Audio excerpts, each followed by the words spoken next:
Good evening everyone and welcome to another episode of Liftoff. We're back in the Valley once again for another great show. We've got some great interviews for you tonight, so let's get straight to it. We're going to be talking to Eli Maynard after an outstanding MVP performance tonight. We chat to Matthew, obviously, as always, he has a few things to say.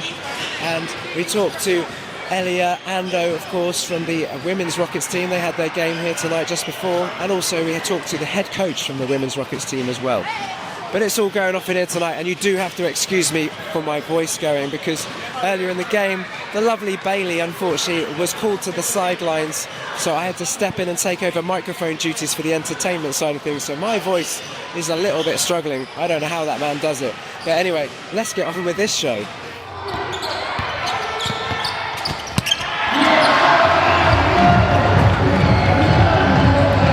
Okay everyone, I am now here with Elia. She's just come off court.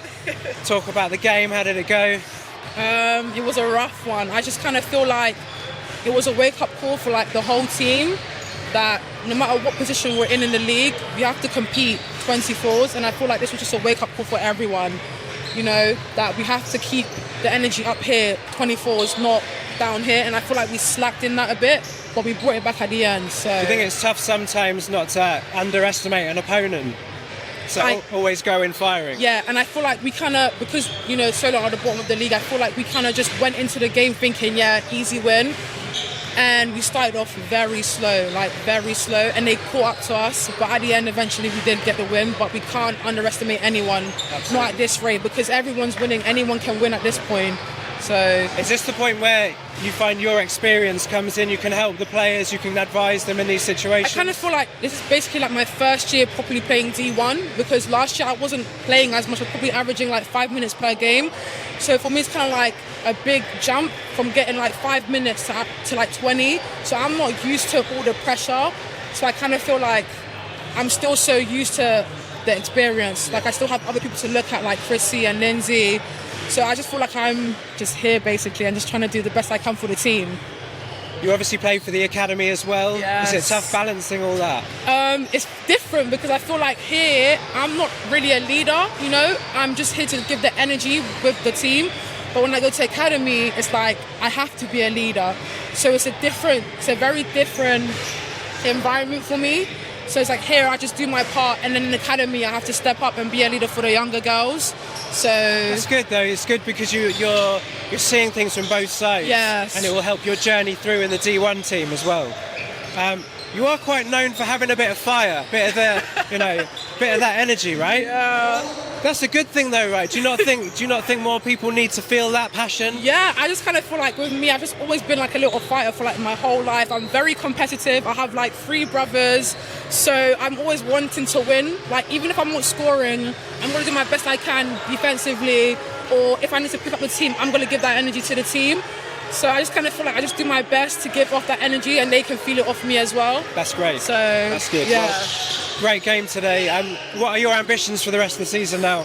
I'm just trying to get to the playoffs. As a team, I think we're always trying to get to the playoffs, hopefully get to the quarterfinals, semi-finals, and hopefully go back to Manchester like we did last year. So I just think getting to the playoffs is our main priority first, and then whatever happens next happens. Well, hopefully you get to Manchester, because it'll be a great feeling if you do. It really would be. You've worked very hard for it. Well, good luck with everything. Thank you, I appreciate it. Take it easy. You. Thank you very much.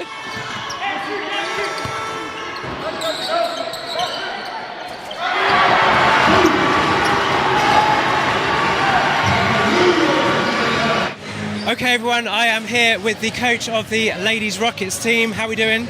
Not bad. Please introduce yourself to the Liftoff viewers. It's Coach Luque from the women. I have been here for years. That's it. That's it. That's all he has to say. Cool. How's the season been? It has been better than people think, because everyone was talking like we were not gonna make playoffs and this stuff. But the point is, we have still a lot of games to play with. We have to rearrange a lot of games. For example, yesterday we were 9th, and today Manchester losing, we go 6th. I mean, we are gonna make it to the playoffs. We want to be on the top. It's true that this weekend it was not the best for us, but I think we can make it. It's a long season, you know. It's hard to balance, obviously, the demand on the players and all that sort of stuff. But How do you feel? You've obviously just come off the back of a win today. It was a tough win. Yeah, we were not expecting this, to be fair. We started the game like feeling that we were going to sort it out earlier, but we were struggling. We were out. I don't know if it's because on Friday we have another game and we were tired, but we are not happy with the performance. We are happy with the result, but not with the performance.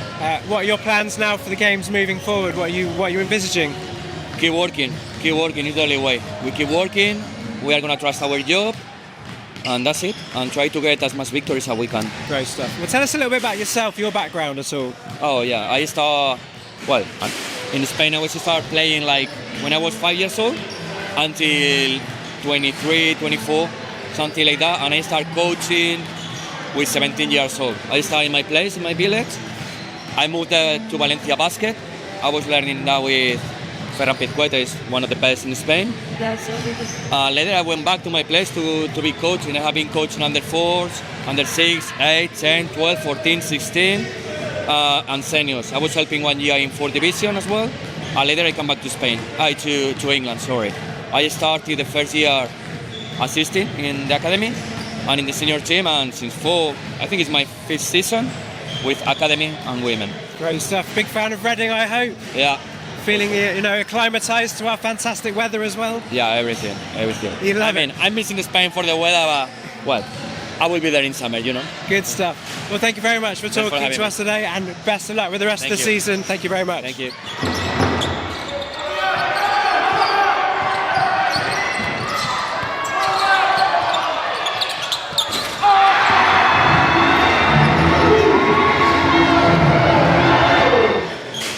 Okay, and it wouldn't obviously be a lift-off show without the lovely Matthew. Welcome back, Matthew. How are we doing? I love it. You call me Matthew. We're so familiar. Yeah, I'm good, thank you. Christopher. Christopher's good. My mother still calls me Christopher. When you're naughty? No, it's just like I don't mind it. I think as I've got older, I actually quite like it, to be honest. Okay, all right. Well, we'll do Matthew and Christopher. Matthew very and biblical. Christopher. That's very nice. Yeah. Yeah, good. Anyway, how are we doing today? Obviously, we've had a busy weekend already. We played at Rivermead last night. We were back at me. I started my Rockets career there. It was an emotional moment. Early 20s, university age. So 27 years ago, minus 50, whatever I am now. Yeah, it was really good. Like it's rebuilt. It's a new place. It's not for those that went there. It's not the cold, hard stone floor that they'll fondly remember from back in the years. But it was really nice. It was really nice to be there. Obviously, Loddon's our home now, and we love it here. The environment's here, but it was kind of nice, and some of the staff were still there. So, yeah, it's good. It's good. More basketball venues in Reading. Thank you. More basketball venues in Reading would be fantastic. Obviously. Absolutely, yeah. You've been quite a busy man, though. I'm on, obviously, social media quite often. I see you on LinkedIn a lot. You're a proactive man when it comes to promoting this club and basketball in general. I didn't think I was going to be, but I really like the essence of LinkedIn. And I think for a lot of the people that listen to what we're saying, it's the place that I like to send the message out, because I think what we're trying to say is the sport's more commercial now than it ever has been. I think it's more important for businesses and people. We need the brains of people in business to help our sport grow and take the energy and the passion and the enthusiasm that you see and feel here all the time. We need that to be helped and supported. So LinkedIn has been brilliant. And whether it's LinkedIn or any other social media, I don't really care, but it certainly has been something where I'm glad you see that I'm active on it, but the messages that we say are really, really important. And there's a number of people that have come today because we've connected on LinkedIn, or so they come to a game. So yeah, you're absolutely right. I think also local businesses also underestimate what they can, add to a sport as well. Obviously, they think we're just a business. What do we have to do with sport? But there's so much they can bring to a team like the Rockets. Yeah, and also like the awareness of your community. When we lived with Spire recently, it's been brilliant because their big thing for us is we want to be seen as a community. We're really important in the community. So 1,000 kids are playing every week. Someone's getting a message out there that's really healthy. So the more we can do of that, you're totally right. The more we can do that, the better. Obviously, this is the most important thing. How these guys play, how the ladies play. We've just seen a really, really close game from them and a close game yesterday. The spectacle's great. Just want more people to come and enjoy it. Absolutely. So going back to the ladies' game, was a very tough game for them today. They've still got some work to do to get to that playoff spot. Yeah, and I was super thrilled that they got the win for them, because it was a really tough game. And Solent have got a new coaching team in. They're really vibrant. They're 1-16 in the league, but they're not 1-16. This is a new group, and I was thrilled for them because it's a really important club in our program to have Reading and Solent to be doing well, especially for our area. They're only an hour away, and lots of players playing different in both teams as well. They've shared the Rockets and Kestrel's vests over the years, so we want to see them both doing well, and I was really pleased for them. And I was really pleased for our women because that sort of mental toughness, whatever's going on with you personally, you're not playing well or this is happening, to just grind out a win, it's a win, so they'll be happy. I think it's fair to say you learn more in tougher games than you do in the easy ones. Yeah. So hopefully, they'll take something away from a tough game like today. Yeah, and I think that for the coaching team as well, they're going to review that one and go, a lot of opportunities missed, but a lot of opportunities grabbed as well. So Indeed, yeah. well done to them, and it's thrilling for us to see them in there. Good little crowd coming as well. Bailey on the mic, as we can hear, creating a real environment from women's sports, as we know it's on the rise, and it's on the rise here too. Well, we look forward ahead now to this D1 men's game. Yeah. It's going to be an interesting one today.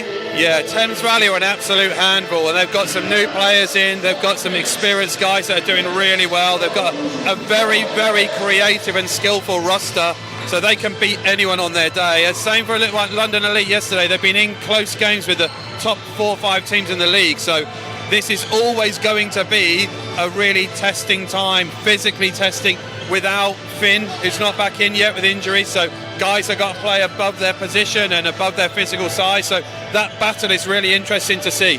Well, look, it's time for everyone to step up as we enter the March Madness. We've all got to bring our A games now, okay? That means also you guys watching, you need to get down to these games. You need to come and support this team and the Rockets community, right? Absolutely. March Madness, you're absolutely right. So many home games, junior games, senior games, women's games, wheelchair games, Div 1 games. It's all happening in March, so yeah, what a great time to be a sports lover. It's Rockets Mania, everyone, and let's get on with the game, I think, Matthew, and I'll speak to you again next time. Amen, Christopher. Indeed, amen. Right, enough of that. We'll see you in a minute.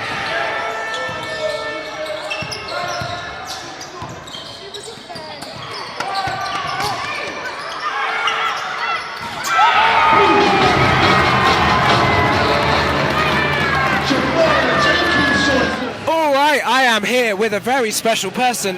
Before the game, Eli, I came up to you and said, would you be interested in talking to me? And it was almost like I predicted. I mean, I'm not taking full credit for it, but you just had an MPV game, I think. Yeah, I did.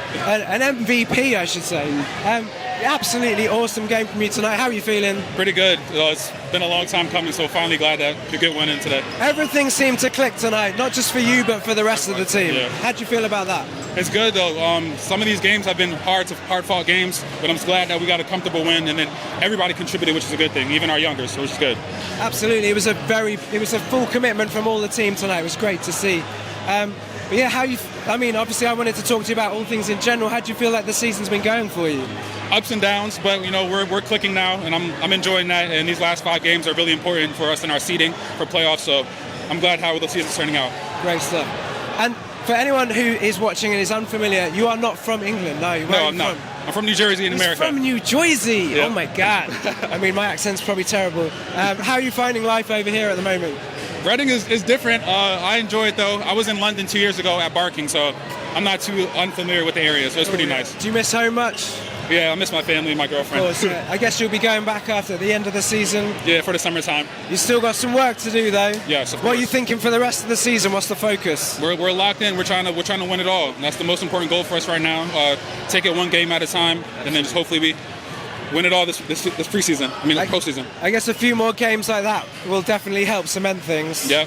Obviously, we're coming off the back of a double-header this weekend. We played last night as well at Rivermead. What was your experience in that game like? It was a tough one. Unfamiliar with that gym, so we had to get acquainted real quick, but I'm glad we pulled out the win. It's nice, though. We still had some home fans in unfamiliar territory. Yes, and I think that was very important. We needed that. Great support tonight as well from everyone. Yeah. Makes such a big difference. But yeah, well, thank you for everything. Congratulations on your awesome performance tonight. No problem. And let's go for the rest of the season. Let's get it. Thank you. Let's bring it. Let's go.